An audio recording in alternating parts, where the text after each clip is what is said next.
Goodbye Anxiety, It's Time to Shine, because it talks about the achievements I've had.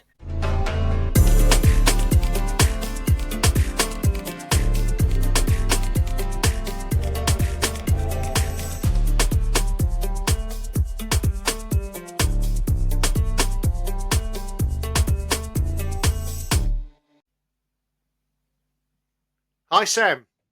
Hi, How are you? You all right? good, thanks. Thanks for having me on. No worries. Listen, Sam, you've got a book coming out, haven't you?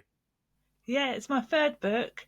I'm going to launch it at the Westgate Galleria, so it's all systems go at the moment. Yeah, it's part of a series called Voice for Anxiety. So it's to help people with anxiety and how to get over Excellent. it. Cool. So tell me about it. Tell me how you came to write a book or write some books. Yeah, it's well, I got quite ill in 2011, needing some hospital treatment for mental health, and afterwards, I thought I need to get this story to people, and I'd end up telling everyone I met near enough about what had happened. And I thought, well, why don't I just write a book, and then if people want to read it, they can read it, and it will be there forever, really, about what happened to me and how work-related stress can send you really into a bad place.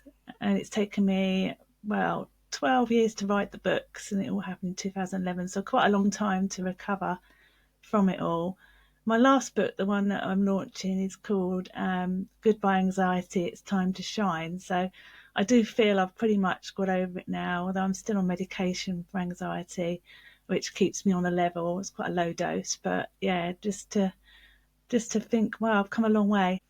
Yeah, great stuff. So, how does one go about writing a book these days? Yeah.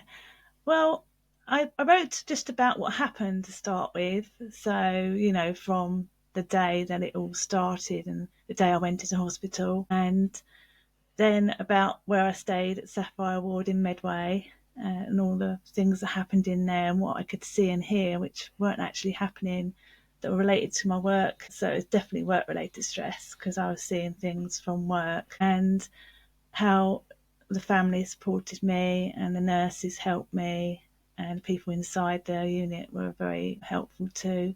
I still keep in touch with one of them on Facebook that I was in hospital with. So yeah, it was. I just wanted to write that as a first part, and then I sent it off to some editors, and they said, "Oh, you need to write more." So then I wrote about how I was coping now teaching, which, well, at that time teaching, and that had some quite comical stories in there as well about how to cope at school. And then the last bit was all about why it happened to me, the science behind it, because I qualified to be a science teacher, so I like to include a bit of that in there. Yes. So So, yeah, oh, so you had some funny stories, things that happened when you were yeah, just teaching. yeah about Tell me about that. Tell me a little bit about that. oh, at school, things would happen like one of the kids would. I was doing some cover lessons, and one would nick the laptop, and while I wasn't looking, and hid it outside the classroom. I'd go into a blind panic because the laptop had everything on there, your register and any behaviour things, and so I couldn't really do a lot. So I kept looking around, where's it gone? Where's it gone? And eventually, someone pointed to where it was. So it wasn't anything nasty in a way, but it's just the kids being silly can raise your anxiety levels quite a lot. Yeah, because that's what kids do, though, isn't it? They do like to play Yeah, tricks on you, don't they? yeah, and they've Okay, been so fun so feelings. Yeah. so you were a teacher then? Oh, I managed 4 years working at an international school. The workload got too much, so then I changed roles. Finally, in a job at 50, where I feel like I'm in the right one. I don't know about whether you find that too, but it's hard to get a job where you feel safe, and I think it's important to my job really is with these books is to try and highlight how safe it should be in the workplace, and how everyone has the right to not be manipulated or bullied or any of that when you're at work, or overloaded with work even, because that can affect your health. Yeah, I think that's important. I think that's part of my reason for writing a book. Yeah, or 3 books. Do you know what I really associate with that, Sam? Because somewhat of a similar experience when I was at work. You know, the organisation I worked for are a very good organisation. They do a lot of good in the community. But as we know, when we're working in that sort of environment, it can get very stressful. And Yeah, I kind of had some similar kind of experiences, and that's why I took early retirement. So yeah, yeah. okay. You So have to get out sometimes. were you always a teacher, or did you do anything else prior to that? No, I was a chemical analyst at Pfizer for a while, and then went into teaching after that. So I did about 11 years doing that. Yeah, that was okay. Yeah, it was just time to move on. Okay, so you worked for Pfizer, so they were. So they're not really there now, are they? They've all, No, all not moved so out from much. Sandwich. No. Yeah, It's I been still much keep in touch smaller. with people from there. So you still got some old colleagues that you talk to. Yeah, yeah. Well, I do find social media, although it can cause anxiety in certain ways, I do think if you know how to use it, you can keep in touch with people and use it for help, can't you, as well? So, yeah, it's, Absolutely, no, I agree. I agree with that. There is a bit of a yin and a yang with it. I think, mm, as far as I'm concerned, that's kind of what happens with the yeah. social media. Okay, So, so this is your third book, is it coming up? yeah. Okay, so what was And your first book called? oh, it's called The Sapphire Conspiracy and Beyond It All because I was in Sapphire Ward and I had a conspiracy in my head at the time. I still haven't got to grips with what that was all about, but it was all to do with my children were in danger. So I dropped them off at school, and then I came home, and then I just spiraled. Luckily, my husband managed to get help, and but there must have been warning signs before then, but we didn't know it was such a gradual change. And then when you're near someone or with someone all the time, you don't always spot things, these like warning signs. Now we're a bit more aware of it. I think my husband says it's the way I load the dishwasher sometimes. If I'm not doing that well, I don't load it that well. He looks out for these little signs that I'm not quite functioning or I'm distracted. I remember sitting with my children and my husband for meals and just being not there, just worrying about work or whatever, just little things like that. And I'd go out running to try and feel better, and it didn't help. But I probably wasn't doing it often enough or taking my mind off my work properly. Yeah. So Did that it was, did it feel a little bit like being inside a bubble, like everything's yeah, a bit. external? Yeah. It did, like the world was going on around you, and you were just, everything was eating away at you. Your work was eating away at you. I didn't switch off. That was the problem. Now I'm better at that, although I don't think I'm one of these people that can naturally switch off that easily. That's the problem. So I have to be careful. Yeah. So So how do you manage it now, Sam? now I do work quite a few hours, but I don't do any at home. I do things that I want to do at home, like hobbies or catching up with the house or family or doing social media or helping with anxiety. I do that at home because I think if I went back to working weekends, it could happen again. I've almost got a fear of it. So when they mentioned maybe I'll take on more responsibility at work and move up, I've said no at the moment. I'm just quite happy doing what I want to do. I know that I can do it, what I'm doing now, and I'm happy. That's the main thing. Yeah, it's It's really difficult. important. It's really important to look after ourselves, isn't it? Yeah, In a very definitely. similar way that in a very similar way, that's kind of how what I've learned is that there are times when I know in my life that I've been times when I've worked hard and got really manic about it and got really excited, Yeah, and then actually fallen over later on and yeah, broken down. So it does happen, doesn't it? But yeah, the thing we've kind of learned now is that actually it's ways of managing and knowing it, and knowing the signs, looking out for those times when they go, whoa, Yeah. slow down a bit. Yeah, learning to say no as well when you're given more, or just, point out, yeah, I can do this, but that's going to have to take a back seat, sort of thing. Yeah. I think some managers are quite good at, and there's a lot more mental health in the workplace now, isn't there? There's first aid training for mental health, which we do for the students, and it also is relevant to the staff. But I've had some excellent colleagues that, where I first got ill, who just sort of sit with me when I had a relapse and just made sure I was okay, didn't judge me or anything, just sort of sat with me, listened, and yeah, so that's the key thing. That's really nice that they did that. Yeah, It's a really important to be, I think, in the workplace, especially as if you're an employee, is to look after each other, yeah, and to be concerned about our work colleagues and take care of each other because yeah. we spend a lot of our Well, life yeah, in work, don't we? yeah. Okay, well, so So what was your second book called?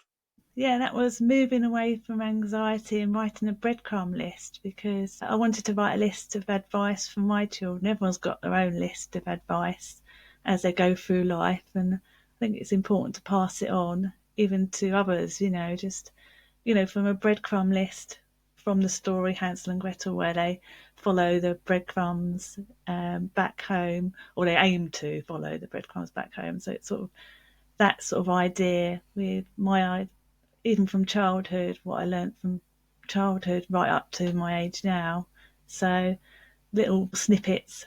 And then the last bit was about my writing journey. So a bit about publishing books and my work towards, did take part in a literary festival and helped do some workshops for that. So helping passing on what I've learnt about writing so far.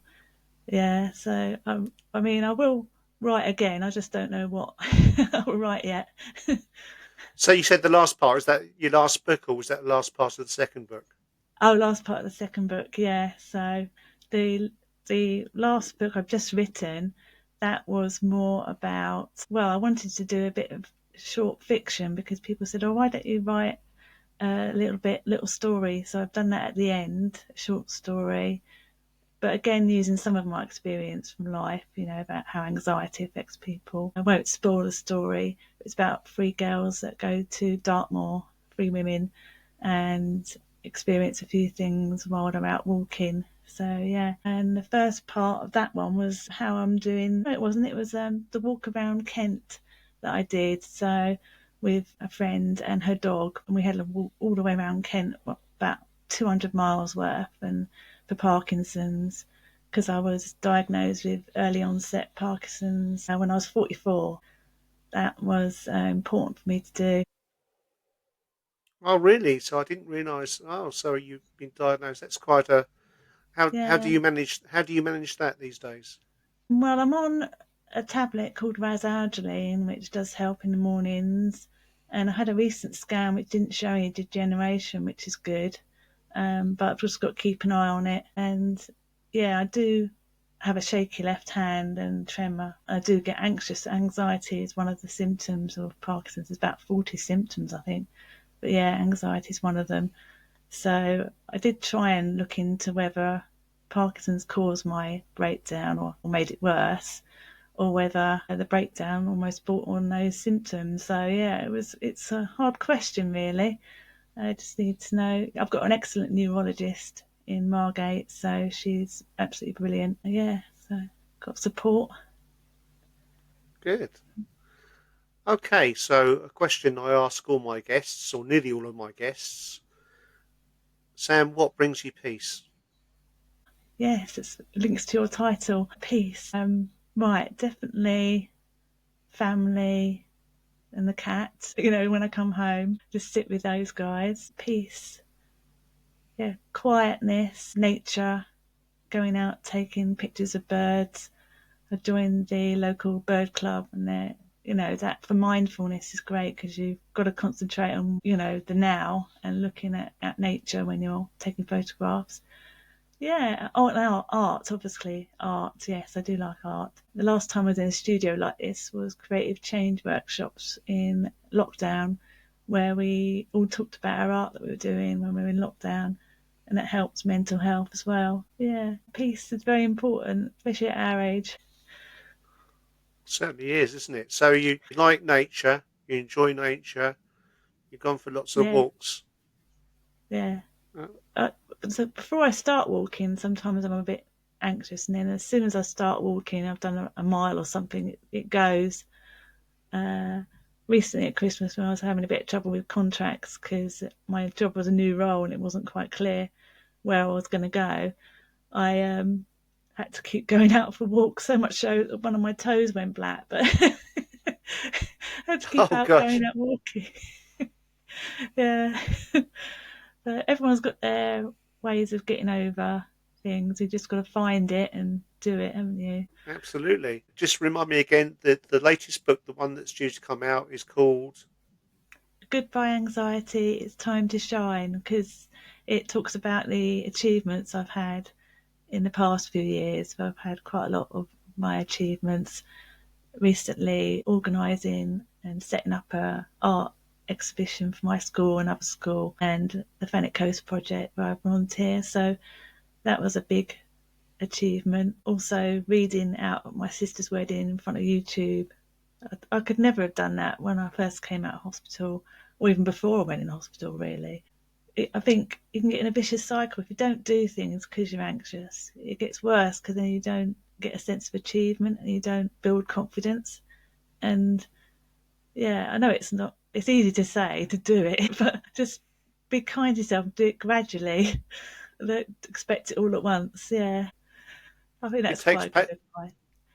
it takes patience, doesn't it? Yeah, yeah, patience with yourself and everything. Yeah. So I'm looking forward to getting the book out there. Yeah, this podcast is helping, and obviously I'll put it on my social media. And I've already got one sale of my first book recently, so people are starting to notice because it's all very well for these celebrities to get these books out, isn't it? It's quite hard for normal local authors to get their word out there. But yeah, we'll keep trying. So, how did you go about actually writing your books? Were you typing or were you Yeah, handwriting well, or? that's a good question. Yeah, I'd write in notepads because you don't always have time to type or get on a computer. So I just jot things down in a notepad as it came to me, and then at certain points type that up. And then sometimes while you're typing, you can add to it or think of something else as well. But do it in short spurts. But some people prefer to just do typing, don't they? Yeah, I think when you're busy, you have to write when you can on a notepad. Yeah, they're very handy.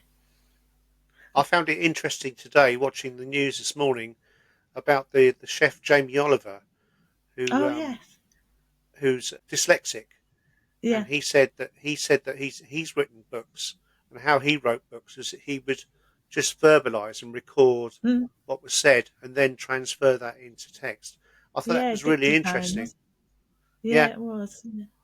Yeah, you just got to fit in what suits you, haven't you? Really, I can touch type, so it's a bit easier for me. Well, not very fast, but I can touch type, so I can get the thoughts out quite quick.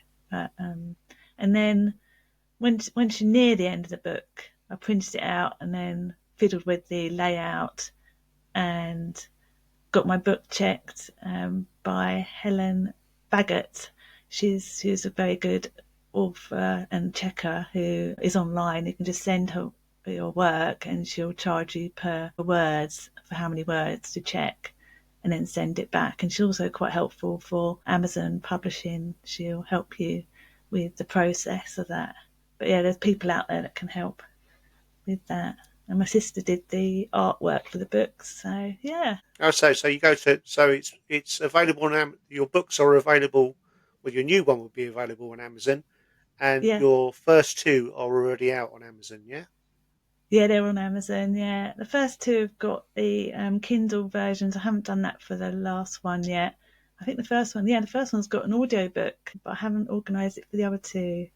That'll be a in progress thing. Yeah, Okay, cool.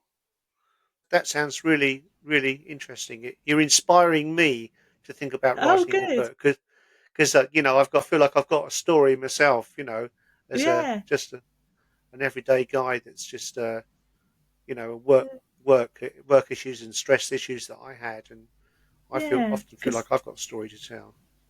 everyone's got their own story. It's all different, isn't it? And mine helps with work-related stress and the science background. But everyone's got their own take on it. My books aren't that long, so I know they took 4 years each of them, that period to write. But you don't have to write loads and loads of words. I put poems in mine as well because that's helped as well, writing poems.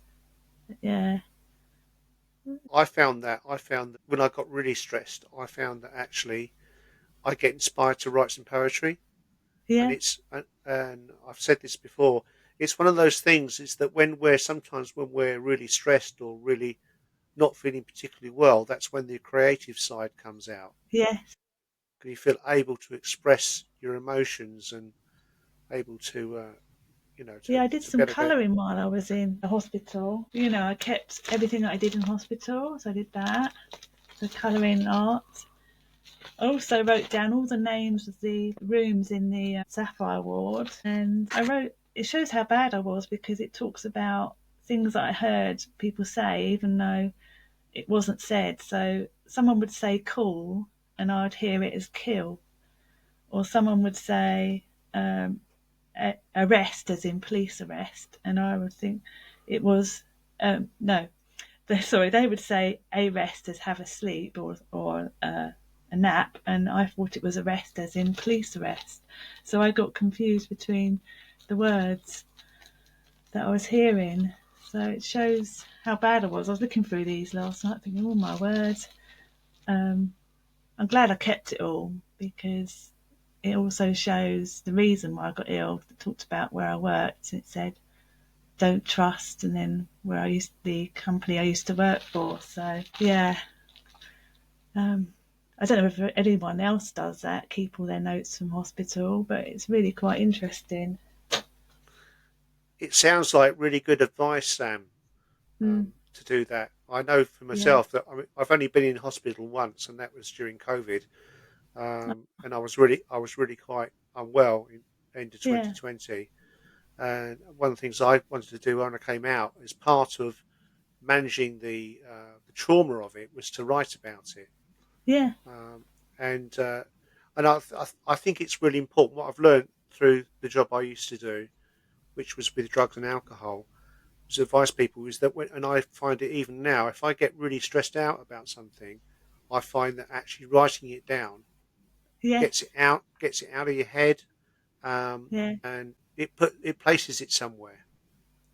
So So writing what books you've helped me. Yeah, so what you were doing in hospital by journaling stuff or writing mm, stuff down and keeping it as well, and then yeah, it's inspired you to write yeah. 3 books to help to manage the condition, isn't it? And work as well. Yeah, it's quite hard.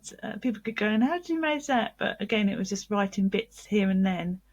And then in the summer holiday or in a holiday, maybe getting it more into a story or getting it into a book. Yeah. So, yeah. You mentioned earlier about mindfulness. Is it something you practice? Not so much deliberately, but I am aware of what hobbies that will help me with that. I have got, because of my recent blip in December, I'm on the Wiser app and Silver Cloud through the NHS. So the Wiser app is it checks in with you every morning and evening. I didn't do it today, whoops, but it does give you exercises you can do as well and ideas for what you can do. So walk in nature, write a story, or draw like a child, I think is one of the options. There's lots of different things that you can choose. So, and then you can talk to, I know it's artificial intelligence, but you can talk to it and without worrying about what someone's thinking the other end or someone hearing you because you just text the answer or question in there and it comes up. So it's quite good. I never had that the first time round. I did have CBT counselling when I first came out of hospital for 6 months. That was very useful because it taught me to be my own counsellor in a way. So that helped definitely. And then the silver cloud. I haven't done so much of that, but it's like talking about general anxiety disorder, what it is, and recognizing your emotions and triggers, things like that. So it's, yeah, I will get through all those courses because they look really good. It also helped me as I've often helped my friends if they've got anxious, I've been able to help them as well, which has been really good. We'll pop around the house and help them. So yeah, That's about having empathy as well, isn't it, Sam? yeah, yeah. I think unless you've been through it yourself, it's sometimes quite hard to realise, or had someone you know go through it. It's quite hard to realise. I've heard the term "get a grip," and that's not useful at all, is it? When you're told that, or man up, or woman up. It's That old dead. chestnut. You feel like saying, "Well, you try going through what I've just been through." Yeah. So, but yeah, at the worst time, I couldn't even order things on the internet. I was worried about money and buying things on the internet. Now, this year just gone was my 50th, so we went to Kefalonia for 4 days, and I organised the flights, I organised the parking at the airport. I thought, oh, I wouldn't have been able to do that a few years ago. It was really good 4 days, just for memories as well. I think memories are important for people, and if you're stuck at home, you're not getting those memories, are you? You're not getting out there, seeing people. Yeah. That's something that I I realised years ago going on holiday with the family, just going to a Mm. holiday centre in Wales, and I can remember on the final days actually thinking I've really had a really nice holiday, and actually trying to sear into my memory where I was at the time, what I could hear, what I could see, Yeah. and what I discovered from that. I didn't sort of learn it from anywhere. I just did it Yeah. naturally. Natural. Is to actually, when you do that, is then that's something in the memory bank that you can go back to that brings you back to that nice feeling of where you've been. And Yeah. I found that really really helpful as well. Or even listening to music, nostalgia, like the 1980s music, because I know I was carefree then, and I think listening to that reminds me of those times. That's interesting. What were you into in the 80s music? What was your 80s music scene? Well, I liked Aha and things like that. I listened to the 80s on the way in to work. Yeah, just trying to think. I've recently been to the Martin Kemp show at Dreamland. That was good. Had all the old classics on there. Yeah. Cool. So, any others? Any other 80s? I'm trying to think of their names now. I'm not very good at thinking of all the pop stars. I know the words now, but name a few and I'm like, Remember the days of Duran Duran? oh yeah, yeah, yeah, And Duran Duran, Spandau Ballet, yeah, that sort of thing, yeah, it's funny, isn't it? When we hear it when it's yeah, fresh and new at the time, you go, "Oh, this is quite good. It's all right." And then when you get older, we yeah, kind of look back at it, and it's the nostalgia, isn't it, that yeah, really draws you back in because you remember where you were or what you were yeah, doing in that time. definitely, And when it works well, we kind of remember what the good sides, the good things, not necessarily the yeah. bad things that happen at that time, but the good And to move things. and dance is good for you, isn't it, as well? So to get active, yeah. Absolutely. You ever done any singing, Sam? Oh no, well, I do occasionally, but I'm rubbish. Yeah, yeah, I can't do. I can write sometimes, but not sing. there's choirs set up especially for people who think they can't sing, and Oh, then maybe I because need to there's look into that. there's something it's worth giving it a try, joining a choir because lots of places set up choirs for Yeah. people that don't sing or believe they can't Oh, sing, and actually there's a great joy in it. I know yeah, yeah. back in the days, a few years ago when I got involved with church, I got involved with an evangelical church, and one of the things I really enjoyed was the singing together Sitting in a group. at the beginning of the service. It's something you can actually feel Yes. inside your heart, if you like, and releases all those Uh, endorphins that yes. Good makes you feel hormones better. and yeah. And as a trombone player, as a brass player, I found that actually it improved my brass playing, and Oh, come to the realization that actually that when you're playing a brass instrument, you're actually singing it. yeah. So Ah, That was really interesting. No, no, I'd highly recommend going along to do it, even if just doing it for fun. It's Mm, something to do because it's again, it's that whole thing about meeting people and being part yes. of a group, being part of a community where Mm, everybody's doing the same thing together. yeah. I think singing was mentioned on one of the apps, to sing to yourself or, yeah. Remind me, what was that? Oh, Wiser? I hadn't heard of that one before. That's an interesting one. Yeah. So the NHS can put you on that if you have appointment with someone over the phone I had. So yeah, they arranged for that for me. But yeah, it was good. It's And yeah, I amazing was modern talking tech. about hormones. You mentioned endorphins and that. Yeah, because in my book I talk about cortisol, which is the worst one really for stress, and Yeah, how to combat that. And then also the good hormone, oxytocin, because I had in my conspiracy theory, I had goodies and baddies in my theory. People at work, the ones that were goodies or the baddies. But actually, it turned out to be the hormones. The baddie was the cortisol, and the goodie was the oxytocin, which is part of my reality. Dopamine's in the middle. It's not really a hormone, but it's low in people with Parkinson's and an imbalance of that, mental health problems. So yeah, if people are interested in the science, that's in the first book talking about that.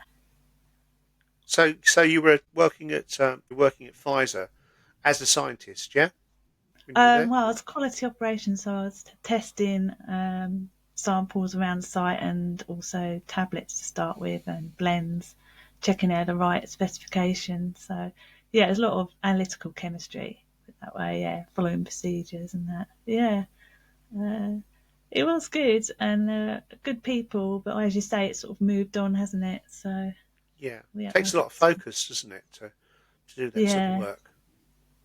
yeah, it's sort of it's more in other areas now, like Surrey and places like that. Cool, right. So you've been so. Did you do any travelling when you were at Pfizer? Not really. Did go. We were doing a course, so we were offered Greenwich, and we thought, oh no, let's go to Ireland instead. So we got a plane to Ireland, Cork, and that was good. It was called Analytical Chemistry Open Learning. I remember a few of us went. And we had to justify why we were going to Ireland instead of Greenwich, but we managed to do it. Yeah. We didn't go to across the pond at all then to America or anything like No, that. some people did. Yeah, the higher up, maybe research or yeah, or sales. Yeah, they went over. That's interesting because one of the things that gives me anxiety is travelling. Mm, I don't. I get very anxious if I'm away from home. I get very homesick. yeah. Um, so I find it. I find travelling. That's why I've not travelled an awful lot. Do you get anxious leaving the house? Whether you've turned things off to get the OCD that I tend to get, or did I turn my hairdryer, unplug my hairdryer, and things like that? Or I know you probably don't dry your hair. You might dry your beard, but yeah, I do have this sort of list of have I shut the garage and all this, and I've driven far enough away not to turn back and I forget about it and don't worry. I normally have a list to follow, but other than that, I'm quite good travelling. Yeah, flying's okay, but as long as you don't think about what could happen, it's best not to, isn't it? Well, that's what I'm guilty of because I do tend to catastrophize, and I've got Yes, my brain catastrophe. goes very creative about all the things that can go wrong, Yeah, and it almost like runs like a movie in my head, yeah, which creates that. But in terms of just going out, I mm, I don't particularly get OCD about it. I can but I can associate with that. I can sometimes realise that, and there yeah, are things that sometimes I think, oh, well, have I done this or have I done that? yeah. Um, and yeah, I think just I've driven. there was Sorry, go on. I was up in Peterborough just last weekend, and I can remember coming back on the last day, going back towards my car, towards the hotel. I'm thinking, oh, great, that's all done. That's fantastic. I'm really buzzing. Going to get in the car and drive home. I caught myself thinking, wait a minute, you still got your bag in your hotel room. So I Oh, go to went into the hotel and I couldn't, my car didn't work to get upstairs. And then I oh, realised that I should have signed out in the morning. rather than the afternoon. But fortunately, they let me up there. The bag was still there, so I had a bit of a sudden Well, like panic you about that. realise. Yeah. Yeah, yeah. So, but it's the sort of thing I might have done is just being so buzzing and happy Mm. about what I've done. Just got in the car, start the car, drive down the road. Wait a minute, I've left half my stuff behind. I thought I have before, and we've been in France or something, and I've been or my husband's been driving. I think, oh, did we put all the bags in? He went, yes, we did, like this. And he went, we're not going back now anyway. Yeah, it's like count the bags as you put them in the boot, isn't it? Yeah, I guess it's something. Sometimes that's something. Sometimes that I found myself worrying about that sort of thing. But I think it's Yeah, probably fairly common because I think a lot of people do that sort of thing. yeah, yeah. We're not alone. Okay, I'll have to get you to come along to one of my mindfulness sessions Oh yeah, yeah, that'll be sometime good. because I used to when I was at work. I used to run mindfulness groups and Yeah, mindfulness meditation groups.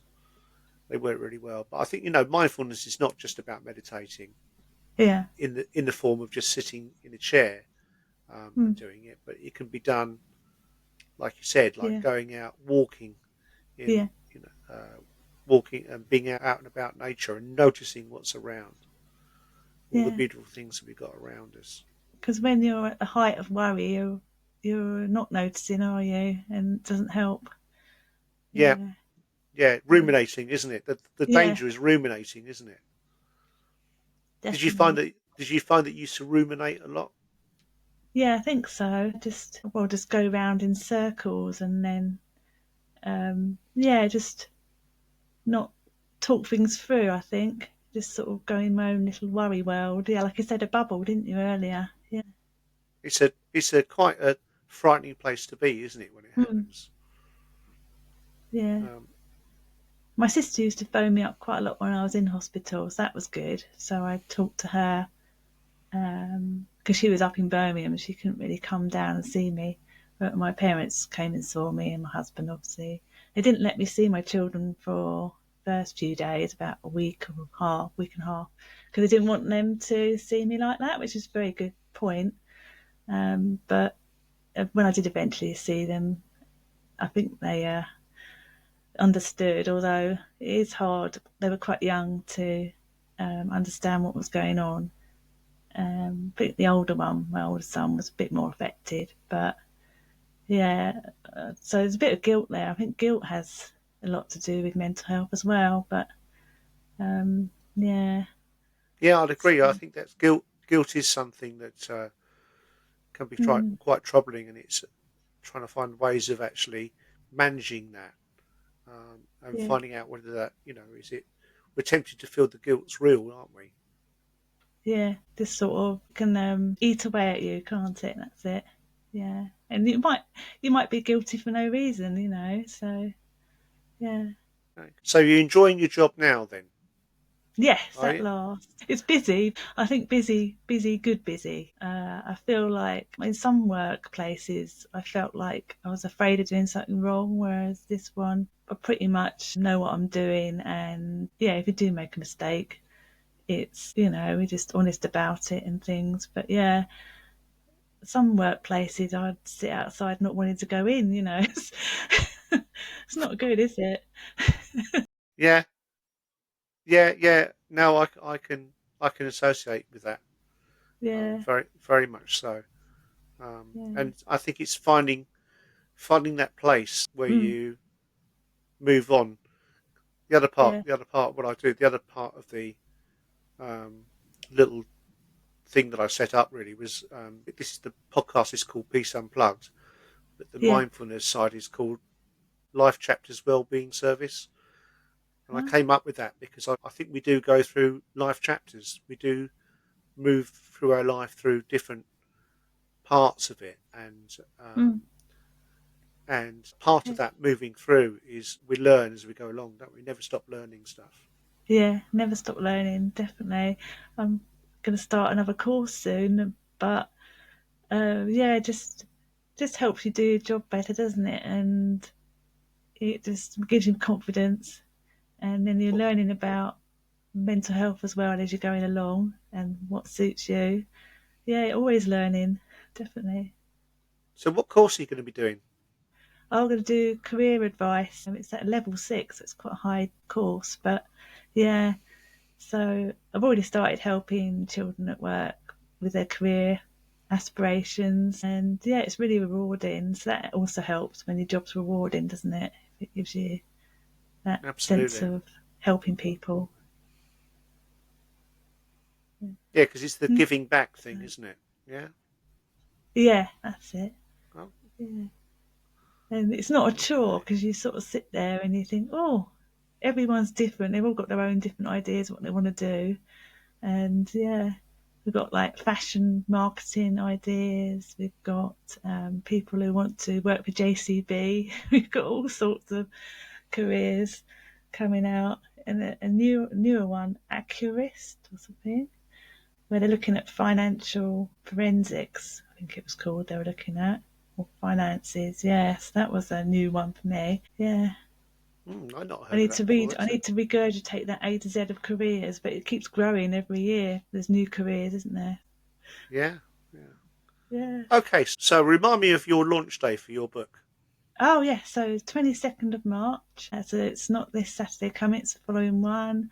11 to 2 p.m. at the Margate. Sorry, not the Margate. The Westgate Galleria, because they've been very helpful. They've actually stocked my books, and it's an amazing little galleria in there. All these different local artists and authors in there have put their work in So, there. So yeah, I'm really pleased. so what I've road's got that on quite in a West? few. What road? It's Station Road. So it's a bit further down from the station, opposite the station. So it's near the public toilets. It's not really a great place to locate it, but yeah, yeah, it's along there, And and it's called the I'll just be Westgate sat out the Galleria. back. Yeah, be sat around the back and waiting to talk to people really and chat to them. Yeah, Be wonderful. What a good yeah, thing to do. yeah. So I just think because it's a trilogy, I thought, well, let's go out with style and do a launch and do this podcast, and yeah, get more, get myself out there a bit more. Absolutely. Trying Okay, to think what Sammy. else I had on here to tell you about, but I think we've gone through a lot of it. Oh, you're well prepared. You made some notes, girl. Yeah, what was that one say? Oh yeah, so I was the quote I heard recently: "People need you, but you need you." So you've got to remember, if you don't look after yourself, you can't help other people. It's the same old thing as the oxygen mask coming down, but yeah, you've got to look after yourself as well. I said to someone else the other day that she looked tired because she'd been looking after her family member and not looking after herself, So yeah, I agree entirely with that. It starts with yeah, self. yeah, The analogy I usually make is there's no point in trying to save somebody from drowning if you can't swim yeah, yeah. I need to be because a you're bit both. selfish sometimes with your time. Allow some Yeah, time for you. Yeah, that word selfish it gets yeah, misused, isn't it? yeah, Because the real meaning of selfish is taking care of oneself, yeah, yeah. not to the exclusion of everybody else. Which No, you know, it uses a negative word, isn't it? Whereas in yeah, fact, the reality is it's not. yeah, definitely. Yeah. Anything else that you had down on your list? Um, Yeah, I think we've covered terms like I didn't cover a term like manic or catatonic. Like when I first got ill, some people said afterwards, "Oh, you were a bit manic," but it's one of the symptoms of if you're on an edge with stress. I think manic or catatonic. Catatonic's the opposite, where you just sort of you can't do anything. You're not really. You just sort of shut down. And I definitely did that at one point as well. So do keep an eye out for that with your friends or colleagues. Definitely, that's one Yeah. that came up. Oh yeah, my books are in Margate Library as well. The first two. I'll get the third one in at some point if people just want to check them out there. Yeah, Okay. Brilliant. Yeah, that's manic and catatonic. Remember those. Actually, yeah, I can associate that. I think I've probably experienced both of those times in my Yeah. life in the past. And it's hard for you to recognise when you're manic because, I don't know, looking back, I probably could have given examples where I was, but when you're in it, you don't know. And catatonic, you don't really know what's going on either. You don't recognise it in yourself. Yeah. Okay. Beautiful. Okay. So have you covered everything you wanted to speak about, Sam? Yeah, I think so. Yeah, definitely. It's really Okay. good. Yeah, Well, good let's. to get the voice of anxiety out there. Yeah, absolutely. I think it's really important. It's a very important thing to share with people. Um, yeah. So thank you so much for coming on. Yeah, And I know I kind of like I was having been away yeah, for the that's all right. weekend. Thank you. I was trying to catch up on I was trying to catch up on everything. So Yeah, so we've got together yeah, and we've done this. yeah, So listen, yeah. You I'll caught probably me. see I you was like, about in the oh, I better village. get ready. Yes, I'll and probably are you catch going you to the in the village. meeting? Yes, Definitely. yes, I will be. Yeah. Okay. Oh, good. Well, Yeah. bless you. Take Right. care. And you. Wishing you health and well-being continuously. Yeah. And the listeners, yeah, wish you help as well and look after Yeah, yourselves, all right? yeah. We share that with everybody, don't we? Yeah. Lovely. Okay then. Okay. Thank you. Thank you, Sam. Take care. Bye for now. Bye. Bye.